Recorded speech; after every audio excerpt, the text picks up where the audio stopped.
Hey guys, welcome to Classy Wheel. Today is August 20th, 2016, and I'm here at the Pennsylvania Railroad Museum for Model Railroading Days. Let's go check it out. In the museum lobby, there's this layout depicting the Pennsylvania Railroad. So, how long have you been volunteering at the Railroad Museum of Pennsylvania? This is my fourth season. I maintain this layout. It was donated to the museum in 2002, and when I started working on it a few years ago, it wasn't working very well, and I've got it operating pretty well. Maintenance is a constant chore, just like it is on the real railroads, and that's what I'm doing now, is repairing and replacing a piece of track that was quite literally worn out. This is a space of the Middle Division, as it was known, that ran from Mifflin, which is represented just here, to Lewistown, which is on the other side of the layout. In reality, it was about 50 miles. We've condensed it down to about 100 feet. Selective compression, it's called, squeezing the principal things into the scenery, but not everything, obviously, of course.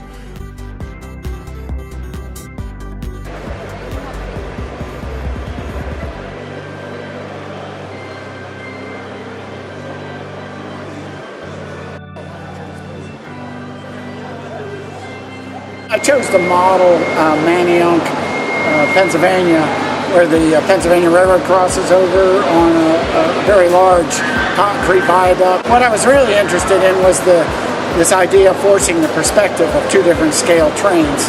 I put N-scale trains in the foreground, and these Z-scale trains are on the bridge. Z-scale is roughly a third smaller than the N-scale trains. So when you're down at the right level looking back, it's very difficult to tell that there are two different scales on that diorama.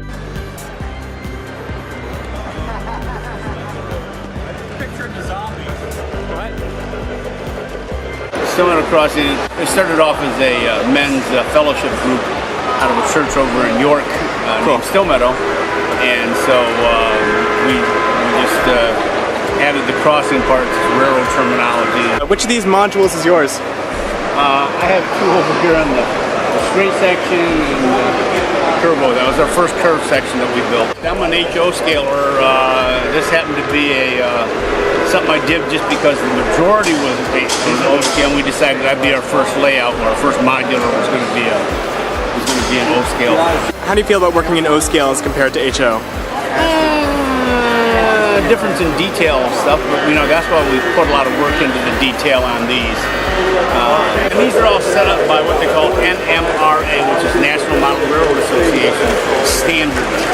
That the track is exactly the same distance from the front to the middle rail, and then from the middle to the next and across, and they're exactly the same radius on the curve.